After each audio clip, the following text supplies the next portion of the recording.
एकत्रित कुटुंब पद्धती आहे. अजूनही आपल्यावरती आपले आजी आजोबा संस्कार करतात, त्यांच्या बरोबर आपण राहतो.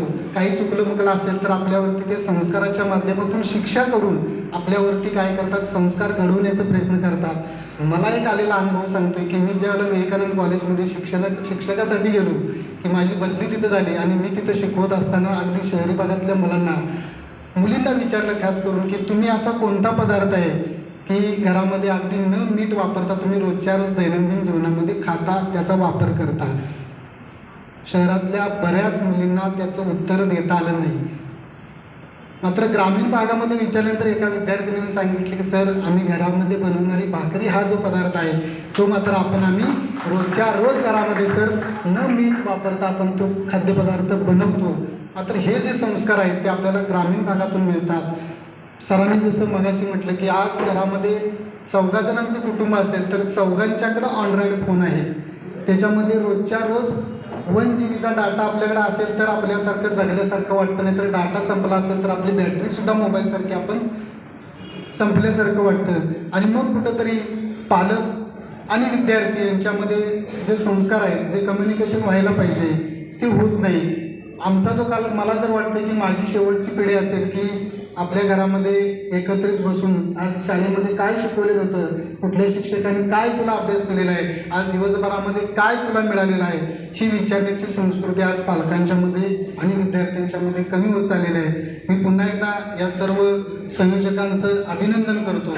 आणि थोडं स्पर्धेकडे आपण बोलूया की जे आता सगळे स्पर्धक आहेत त्या स्पर्धकांना तुम्ही प्रत्येक वेळी स्पर्धेमध्ये सहभाग होता, त्यामुळे तुम्हाला त्यांचे नियम माहीत आहेत. तरीसुद्धा आपण नियम सांगतोय की आपल्याला वेळ असेल 5+2, 5 मिनटं वेळ, त्यानंतर तुम्हाला वॉर्निंग बेल होईल आणि पुन्हा 2 मिनिटानंतर तुमचा टाईम अप होईल किंवा वेळ संपेल. साधारणतः एका वक्त्याला आपल्याकडून 7 मिनिटाची वेळ आहे. दुसरा आहे, वेळ जर वाढली असेल किंवा तुमच्याकडे वॉर्निंग बेलकडे लक्ष नसेल, तुम्ही वॉर्निंग बेल टाईम अप संपून सुद्धा जर पुढे गेला तर तुमचे त्यातले गुणदान कमी केले जातील. आपण जो बोलणार आहोत, जो विषय बोलणार आहोत त्या विषयातून कोणत्याही धार्मिक, सामाजिक आणि जातीय संदर्भात असलेल्या शब्दांचा उल्लेख असेल किंवा त्यातून एखादा तेढ निर्माण होईल, एखाद्या समाजाच्या धर्माच्या भावना दुखावल्या जातील, अशा पद्धतीचं वक्तव्य शक्यतो करून आपल्या वक्तव्यातून आपण निश्चितपणे ते टाळावं. त्यानंतर स्पर्धा ही निकोपच असेल. आम्ही निरीक्षक आहोत, परीक्षक आहोत. जेवढ्या निपक्षपातीपणानं जेवढा आम्हाला निकाल देता येईल तेवढ्या पद्धतीचं आम्ही सरांना किंवा व्यासपीठांना विनंती करतो की आम्ही तेवढ्या पद्धतीनं अगदी निपक्षपातीपणे स्पर्धेचा निकाल जाहीर करण्याचा प्रयत्न करू. आपल्याला जवळजवळ 7 विषय आहेत. त्या विषय व्यतिरिक्त आपण कोणताही विषय इथं मांडू नये अशी अपेक्षा आहे. त्याच्यानंतर सगळ्यात महत्त्वाची सूचना, मी आता जसं बोललो तसं की श्रोतावर्ग असेल, आम्ही सगळे प्रमुख मंडळी असेल, मान्यवर असतील, तुमच्याबरोबर आलेले पालक असतील, यांना कृपा करून, कृपा हा शब्द वापरते, कृपा करून विनंती आहे की आपला मोबाईल आपण अगदी सायलेंट करा किंवा स्विच ऑफ केला तरी चालेल. आपल्याला जर फोन येत असतील तर आपण अगदी बाहेरून जरी ऐकला तर चालेल, कारण समोरून येणारे जे स्पर्धक आहेत त्यांना तुमचा जर मोबाईल वाजला असेल तर निश्चितपणाने ते डिस्टर्बन्स होऊ शकतात. त्यांची जी लय आहे ती लय तुटू शकते. या स्पर्धेचा सगळ्यांनी आस्वाद घ्या. मात्र त्याच्यामुळे एखाद्या स्पर्धकाचं लिंक तुटू नये किंवा त्याचा जो विषय मांडणार आहे त्या विषयामध्ये कुठंतरी अडथळा निर्माण होऊ नये अशी सगळ्यांच्याकडून, आमच्याकडून किंवा संयोजकाकडून तुम्हाला विनंती आहे की तुम्ही या स्पर्धेचा आस्वाद घ्या. आता जी मुलं स्पर्धेमध्ये आहेत त्यांच्यासाठी ही खुली स्पर्धा आहे, की तो वयोगट नाही. त्यामुळं स्पर्धा आहे, स्पर्धेमध्ये आपण कोणीतरी जिंकणार, कोणीतरी हरणार, कोणाला तरी अपयश येणार. त्यामुळं खचून जाण्याचं कारण नाही. ही स्पर्धा आहे. समजा आपल्या यातले काही मुद्दे राहिले असतील तिथं तुम्ही बोध घ्या. येणाऱ्या पुढच्या स्पर्धेमध्ये तुम्ही चांगल्या पद्धतीनं तयार करा, निश्चितपणे तुम्हाला यश मिळेल. या स्पर्धेमध्ये मी अजूनही सांगतोय की आम्ही जेवढा निपक्षपातीपणे निर्णय देण्याचा प्रयत्न करू तेवढा 100% देण्याचा प्रयत्न करू. कुणीही याच्यामध्ये आपल्या भाषेमध्ये पार्सलिटी केलेली किंवा मार्क एखाद्याला जास्त दिले असे होणार नाही. मी मार्किंगचं थोडं डिवायडेशन सांगतोय. जे स्पर्धक आहेत त्यांच्यासाठी बघा, आपण विषय जो घेणार आहात त्या प्रारंभासाठी आपण 5 गुण ठेवलेले आहेत. विषय मांडणी आहे त्याच्यासाठी 10 गुण आहेत. विषय ज्ञान आहे त्याच्यासाठी 10 गुण आहेत. तुमची जी भाषाशैली आहे त्या भाषाशैलीसाठी 10 गुण आहेत. समोर बसलेला तुमचा जो श्रोतावर्ग आहे त्याच्यासाठी आपण 10 गुण दिलेले आहेत. आणि शेवटी समारोप आहे, असं 5 गुण आहेत. अशी टोटल गुणांची जर बेरीज केली तर 50 गुण आहेत. त्या 50 पैकी तुम्हाला तेवढे गुण मिळतील. त्या गुणांमधून तुम्हाला आम्ही काय करतोय, तुमचा निकाल जाहीर करणार आहोत. ठीक आहे. याच्या व्यतिरिक्त आणखी काय स्पर्धकांमध्ये जर शंका असतील तर तुम्ही ते विचारू शकता. आहेत का कुणाच्या? हा बोला. वायरलेस माहिती घ्या. नाही बोला काय.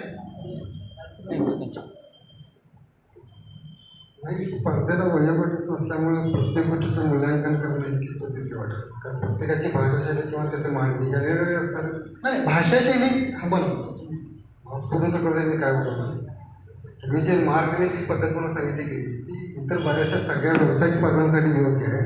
ही खुली वक्तृत्व स्पर्धा आहे, याच्यामध्ये 4 वर्षाचा मुलगा पण बोलणार आहे, या ठिकाणी 70 वर्षाचा व्यक्ती पण बोलणार आहे.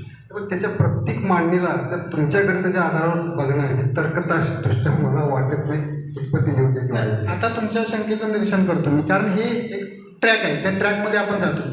आता ही स्पर्धा खुली आहे, तुमचं म्हणणं बरोबर आहे. भाषाशैली बोलत असाल तर निश्चितपणे आपण त्या वयोगटाचा, जसं तुम्ही म्हटलात की 4 वर्ष जरी असेल आणि तुम्ही ती 40-50 वर्ष जरी व्यक्ती असेल तर त्याच्यामध्ये काही स्वातंत्र्य आम्ही ठेवणार की बाबा या गोष्टीमध्ये या व्यक्तीनं मत देऊ. आता वयोगटाचा विचार केला तर एखादी विद्यार्थिनी असेल लांब, ती तोंडपाठ बोलू शकते.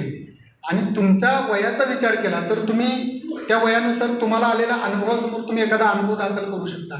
त्याच्यावरती सुद्धा आपण मार्किंग देऊ शकतो. हे फक्त आपण एक ट्रॅक दिला आहे. आमच्याकडे एक स्वातंत्र्य असणार आहे की बाबा ह्या व्यक्तीने या विषयावरती अशा पद्धतीचं तुम्ही जे बोलणार आहात तुमच्या त्या विषयावरती एखादा लहान मुलगा किंवा तुम्ही जसं म्हटलं 4 वर्षाची मुलगी तुमच्या पद्धतीने बोलू शकणार नाही. तिथं आम्ही तो क्रायटेरिया आम्हाला स्वातंत्र्य ठेवणार. तोही तुम्हाला तिथं मार्किंग वेगळे असतं, काय अडचण नाही. फक्त एक ट्रॅक सांगितला तुम्हाला की याच्या पद्धतीने मार्किंग असतं.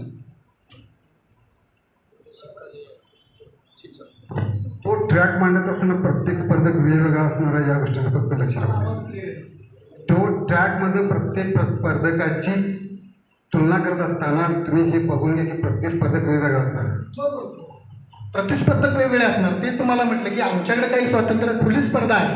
त्यामुळे मी पहिलाच काय केलं, आमच्याकडे काही मुद्दे असे असणार की समजा तुमच्याकडे काही वेगळं कौशल्य आहे तिथं मी तुमच्या नावासमोर ॲड करू शकतो ना की तुम्ही हा मुद्दा एक चांगल्या पद्धतीने मांडलेला आहे, ते तुम्हाला अडवू शकतो. काही अडचण नाही. आणखीन कुणाला काही शंका? धन्यवाद सर. आपण जी माहिती आता विचारली त्याबद्दल आम्ही एक सर उत्तर देऊ इच्छितो आहे. कारण का तुम्ही विचारलं की वयाच्या गटाचं जे असते ते आपण बाहेर गेलो आहे, आम्हाला पण माहिती कळतं आहे की मुलं आयुष्यात बोलत असतात.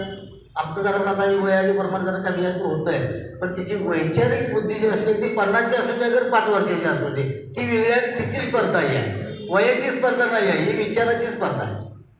धन्यवाद. काय म्हटलं, तुम्ही जे विचार म्हणणार आहे ना त्या विचारावरती दोघांच्या मुद्द्यांवरती आपण निश्चितपने वेगळा विचार. फक्त आमच्या सर्व मित्रांना विनंती आहे की आपापले मोबाईल सायलेंट ठेवा. मोबाईल सगळ्यांचेच, आणि ज्याला कोणाला म्हणजे कॉल येत असतील तर